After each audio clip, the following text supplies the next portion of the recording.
আজ সকালবেলা ঘুম থেকে উঠে আমি যাচ্ছি স্কুলে আর এই আনারসগুলো যাচ্ছে বাজারে। অনেক সকালে স্কুলে যাওয়ায় প্রতিদিন সিএনজি পেতে আমার অনেক কষ্ট হয়। আর ঘুম থেকে উঠেই এমন একটি অ্যাক্সিডেন্ট দেখার পরে মনে ভয় জেগে ওঠে। ২০ মিনিট জার্নির পর আমিও চলে আসি পাকুল্লাতে, যেখানে আমার স্কুল। আর আজকে অনেকটা লেট হয়ে গিয়েছে।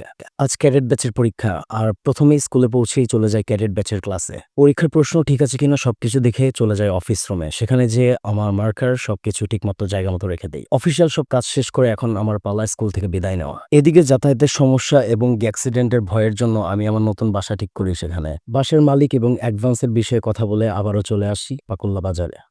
এখন কাজ সকালের নাস্তা করা এবং নাস্তা করার পর আবার কোরডিয়া ব্যাক করা। তো বাজারে এসে এত বড় কাঁঠাল দেখে আমার খুবই অবাক লাগে।